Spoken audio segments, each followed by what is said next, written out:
I'm at the Australian Institute of Sport with Chris. Chris is a psychologist. So what is a psychologist? A psychologist is someone who helps you understand yourself. So we look at your thoughts, things you think, we look at your feelings, which are your emotions, and we look at your behaviours. And we help you make sense of all of those. So it's safe to say in sport, training your brain is just as important as training your body, right? Yeah, training your brain's really important because that's part of what allows you to compete or to play well. Some of us get nervous, and so we help athletes to deal with their nerves. There's a range of different things we help athletes do to help make them play better. I remember when I was young and just before a big game I'd get really nervous. How do you train athletes to overcome their nerves before, the Olympics or something? So one of the things that we do is we teach them a breathing technique. So what we might ask you to do is take a nice deep breath and to teach you, see what did you do there? I took a little breath because I'm a bit nervous. And where did you breathe from? Did you notice? I didn't take it down to where it should go. I breathed into the chest. Yeah, and so that's what happens when we're more nervous. Our breathing comes from our chest. So what we would do is we will get an athlete to put their hand on their chest and their hand on their belly, and then take a nice deep breath in, but making sure that your belly goes out first. That's the way. Like Santa. And then breathe out. And how do you feel? I feel calm. Great. So that's one of the things that we do. And then one of the other things that we often do is we use imagery with athletes. Do you know what that is? Images? Yeah. Yes, go on. So that's when you imagine things. So you might close your eyes and imagine how it feels to swim and what it looks like if you were watching yourself swim. Oh. Yeah. Wouldn't be very pretty. I'm not a very good swimmer. But you would practice in your mind the dive and the strokes and the turn, and that would help you to prepare and to know that you're ready to do all of those things. Perfect. And so one of the new and exciting things we're doing here at the AAS is something called neurofeedback. What's that? Oh, you'll find out. So if you're up for a game, there's a headset on the desk behind you. So you could grab that for you. Yeah. Okay, so how does this work? Well, you'll put this device on your head, a bit like a headset, and we'll plug it into a tablet, and you'll be playing a game. It will monitor your brain waves and it will give us information. And when your brain waves are calm and relaxed, then the game will work and you'll get points. When you're not doing so well, the game will stop and you won't get any points. And your job is to learn what it feels like when the game is going well and when you're getting points. Sweet, let's have a go. So Nathan, we've got some athletes here in the background, but I need you to concentrate on the game. So I just chuck it on there and it's ready to go. Yeah, we might need to wiggle it around a little bit, and this little clip here will attach to your ear. There you go. Oh, ear clip. Right. Underneath. Where's my ear? There we go. Yeah. That good? Yeah. All the sensors are connected well. They're reading your brain waves. I'm a little bit nervous, so what do I do with my hands, Chris? Oh, you don't need to do anything with your hands. What? This is all about your brain. Okay? Right. This should be interesting. You want all those dots that you can see to converge together, and you want the balloon to rise. Pay attention to how you're feeling in that moment to see if you can keep that going. That's great. That red dot is about staying engaged in the balloon. Well done. That was really weird. How do you feel? I feel a little bit tired, like I've been for a run or been pumping weights down at the gym. Yeah, well, you have been working hard. Your brain's been working hard. And like your body, when your brain works hard, you get tired. Chris, thanks for the experience.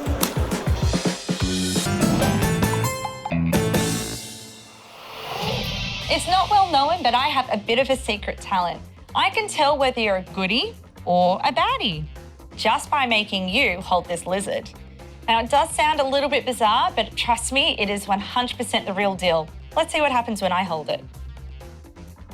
Ah, of course. If the tail and the head curl together, it means you're a goodie. However, if the sides curl together, it means you're a baddie. This is a prank they used to do in the old days. It's not fortune telling, it's science, and I'll show you how it's done. All you need is a stencil of the lizard, I drew mine up earlier, some cellophane, make sure it's not gift wrap, a marker and some scissors. The first step is to trace out our lizard on the cellophane in both directions, so one pointing up and one pointing sideways.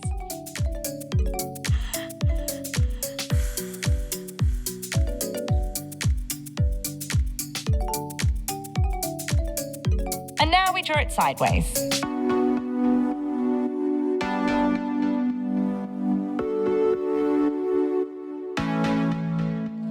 So now we have our lizards in both directions. It's time to cut them out.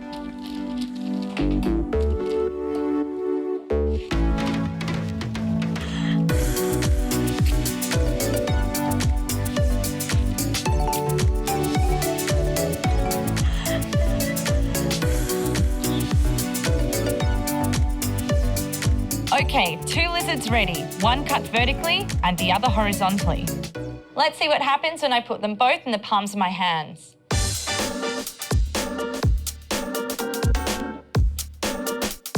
So as you can see, in this palm, he's curling side to side, which means this one says I'm a baddie and this one says I'm a goodie, but I'm the same person.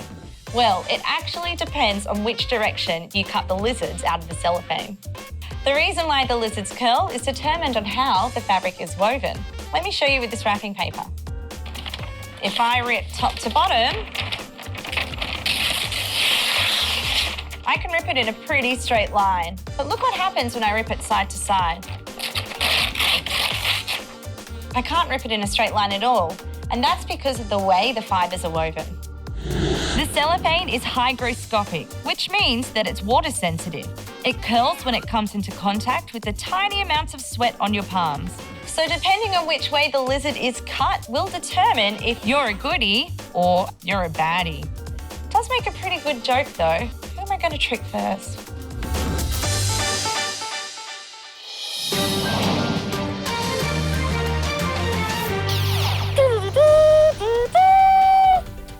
We interrupt the news with a breaking weather report.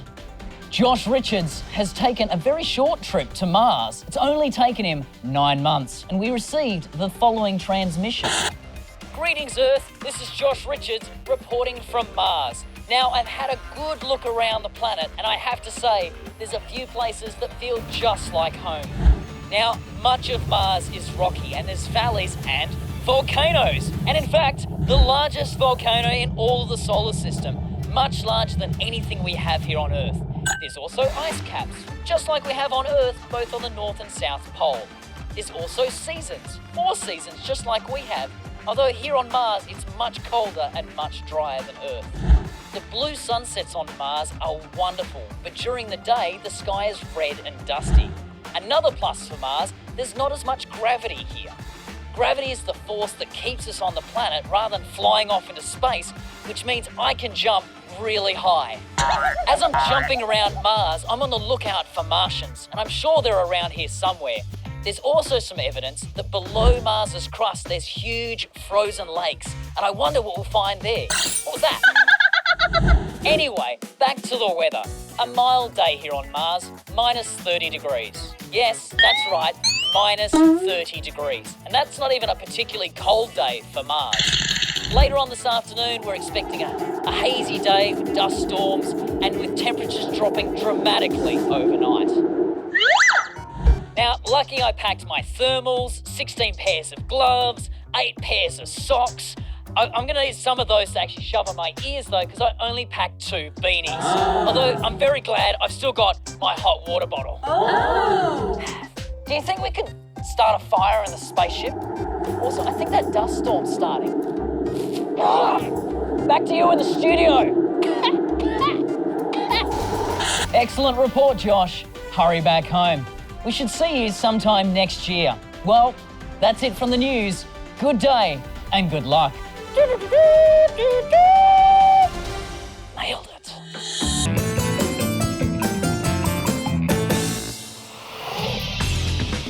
Okay, all right. Are you sitting comfortably? Okay, then I shall begin.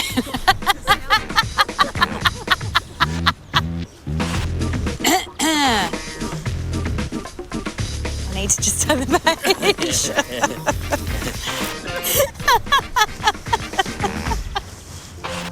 Are you sitting comfortably? Okay, then I shall begin. Once upon a time, a long, long time ago, about 450 million years ago to be exact, dinosaurs roamed the earth, and it rained in the Blue Mountains. A tiny raindrop made its way under the grass, under the ground, and into a gap in the rocks. Now that tiny raindrop hung out on its own for a while, until it was joined by hundreds of others that made their way in there too. Together, those tiny raindrops were quite powerful because they were actually mildly acidic. Now, if you're acidic, it means that you have the power to dissolve things. Over time, the drop turned into a pool, which turned into a stream, and then turned into an ancient underground river. And eventually, together, the raindrops dissolved all of the limestone around them and carved out a mighty cave. In fact, this cave system, with all of its tunnels and chambers, would become known as the oldest cave system on Earth, as well as one of the biggest.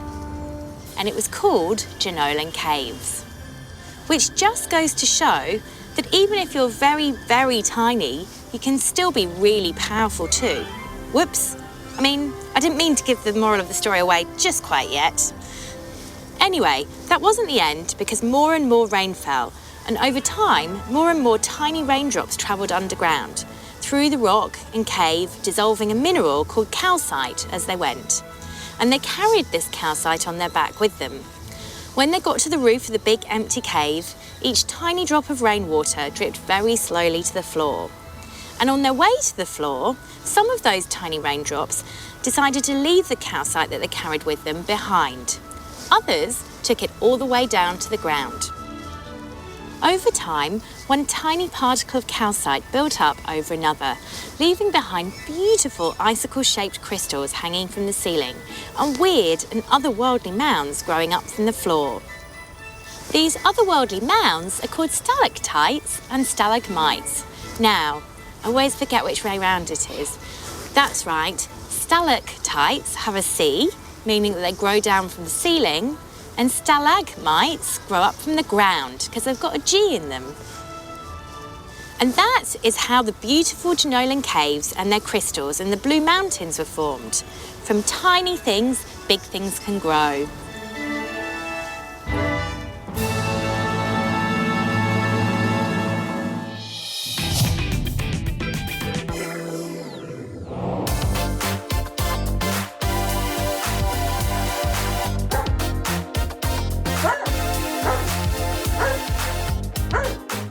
The funny thing about dogs and cats is they get the same problems we do.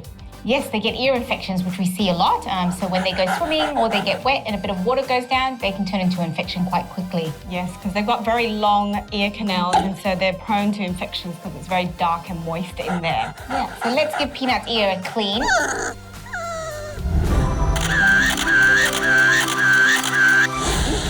We've got some ear cleaner. We've got some gauze or some tissue. We're just going to lift her ear there. Okay. All right. Oh, that tickled a little bit. It's a bit cold. And we'll just give her a good massage. So we're just massaging the bottom of her ear. Get it all squelchy. And of course, always go to your vet if you're not sure what to do. And we just give it a good clean. So if you're worried that your dog does have an ear infection, so it's smelly or it's red, then do go to your vet first and get them to have a look at it before you clean it at home.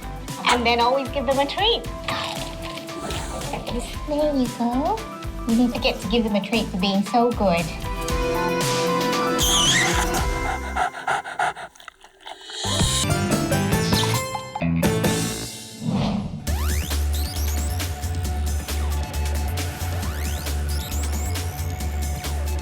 My name is Lachlan Manning. I'm a live exhibits officer here at the Australian Museum. My job mostly is caring for live animals, especially these live spiders. I studied a Certificate 3 in Captive Animals at TAFE. That gives me knowledge and skills I need to know how to look after live wildlife in a captive situation like these spiders. He's in, he's away, and we're going to connect him up to this gas cylinder here. So this is full of carbon dioxide gas. I use this paintbrush to gently prod spiders around, so if a spider needs to be moved from one container to another, I gently use my paintbrush to give them a gentle tap. It's hard to say what's not the coolest part of my job. I get to look after live spiders and other invertebrates every day. So I've got about 10 minutes before this spider truly wakes up. The greatest part of my job is getting other people learning new things every day. Now what I need to do is gently turn him on his back. In the future, I'd really like to boost the amount of invertebrate conservation efforts we are doing in Australia. So an invertebrate is a large collective term referring to anything without a backbone. I'm going to use these pins just around the sides of the body to hold the spider in place. I would like to see changes in the world where we actually care more for the larger ecosystems in our environment and making sure everything's in near enough balance to keep it all running for the long future. The venom comes out of the fangs, so we need to get the fangs into a little tube, like this pipette tip. So I'm often asked, why shouldn't we be scared of spiders? In return, I would often say, why should we be afraid of spiders? Spiders control a number of insects, a lot of them are harmless to us, a lot of them have beautiful colors or beautiful patterns or beautiful body structures. 5 cool facts about spiders. Number 1, they're older than dinosaurs. Second fact, can feel vibrations, sounds and even smells using specialized hairs and pits in their legs. Fact number 3, spiders like the banded huntsman spider is faster than Usain Bolt, one of the fastest people on Earth. Fact number 4, despite us having one of the world's most deadliest spiders, the Sydney funnel-web spider, no one has actually died from its bite in 30 years. Fact number 5, spider venom is being used to inspire new types of medicine.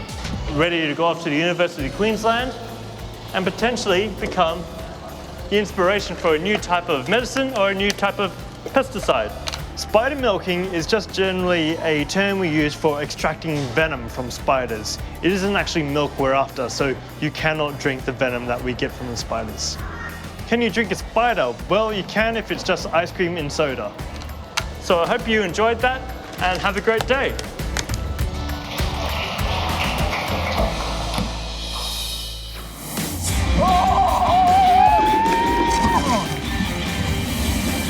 Hey guys, and welcome to Get Clever. An outrageous children's series where adventure, fun, Disgusting. and the wonders of science combine in a combustible, educational, It sounds crazy, but it's true. science-terrific extravaganza. Time for a montage. Led by a zany, Did you hear that? Zing. brainy team of presenters. I'm a physicist. A biologist. Geologist. A neuroscientist. Paleoanthropologist. Can you turn a banana into a piano? Can you feel it?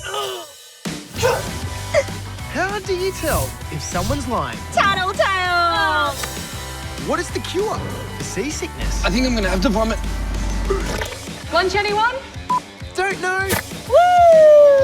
You need to get clever. I have just been pooed on. All in the name of science.